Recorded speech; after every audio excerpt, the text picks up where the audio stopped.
الحمد للہ رب العالمین والصلاة والسلام علی رسولہ الکریم وعلی آلہ واصحابہ اجمعین اما بعد فاعوذ باللہ من الشیطان الرجیم بسم اللہ الرحمن الرحیم یا ایہا الناس کلوا مما فی الارض حلالا طیبا ولا تتبعوا خطوات الشیطان. محترم ناظرین کرام، میں سب سے پہلے اسلامی طریقے سے آپ سب کا استقبال کرتا ہوں. السلام علیکم ورحمۃ اللہ وبرکاتہ. وعلیکم السلام ورحمۃ اللہ. بنیادی طور پر قرآن مجید کے اندر اللہ سبحانہ و تعالیٰ نے حلال اور حرام کا ذکر جن مقامات پر کیا ہے، میں چاہتا ہوں کہ میں ان کے حوالے دوں تاکہ وہ حضرات جو نوٹ کرتے ہیں اور مطالعہ کرنا چاہتے ہیں ان کے لیے آسانی ہو جائے گی.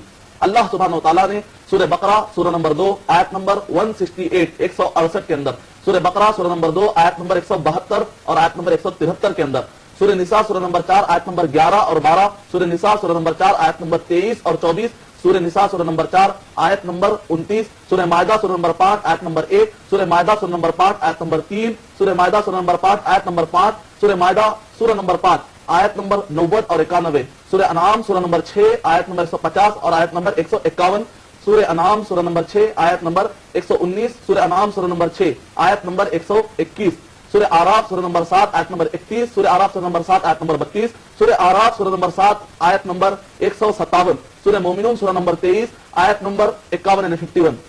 بنیادی طور پر حرام اور حلال کی اہم باتیں ان آیتوں میں آپ کو مل جائیں گی. تو جب ہم ان کا مطالعہ کرتے ہیں تو اللہ سبحانہ و تعالیٰ نے سورہ بقرہ سورہ نمبر 2 آیت نمبر 275 سے لے کر 280 تک اللہ سبحانہ و تعالیٰ نے مثال دیتے ہوئے کہا وَأَحَلَّ اللَّهُ الْبَيْعَ وَحَرَّمَ الرِّبَا. تو اللہ سبحانہ و تعالیٰ نے پہلے حلال کا ذکر کیا اور ساتھ میں اللہ سبحانہ و تعالیٰ نے حرام کا ذکر کیا. سورہ بقرہ سورہ نمبر 2 آیت نمبر 168 میں اللہ سبحانہ و تعالیٰ نے یا ایھا الناس کہا، مسلم نہیں کہا بلکہ سارے لوگوں کے لیے ضروری ہے کہ وہ حرام سے اپنے آپ کو بچائے کیونکہ اس کے اندر کوئی انسانوں کے لیے فائدہ نہیں ہے. یہ اہم باتیں اللہ سبحانہ و تعالیٰ انسانیت کی ہمدردی کے اللہ سبحانہ و تعالیٰ نے حکم دیا. بہت خوب. مدنی صاحب، سب سے پہلے میں آپ سے ایک چیز یہ پوچھنا چاہوں گا کہ اگر کسی چیز کو اللہ تعالیٰ نے حلال قرار دیا ہے تو اس کے پیچھے کیا حکمت عملی ہے، اور کسی چیز کو حرام قرار دیا گیا تو اس کے پیچھے کیا حکمت عملی ہے، تاکہ یہ بات واضح ہو جائے کہ لوگ یہ سمجھتے ہیں کہ کوئی چیز حرام کر دی گئی ہے تو یہ ہم پر عذاب نازل ہو گیا ہے، کوئی حلال کر دی گئی ہے تو یہ سے ہم کو کیا ہمارے پر عنایات ہوئے ہیں، اللہ کی رحمتیں ہوئی ہیں. تو یہ جو مس کنسیپٹ ہے تھوڑا سا اس کو آپ کلیئر کر دیں، بہتر ہو.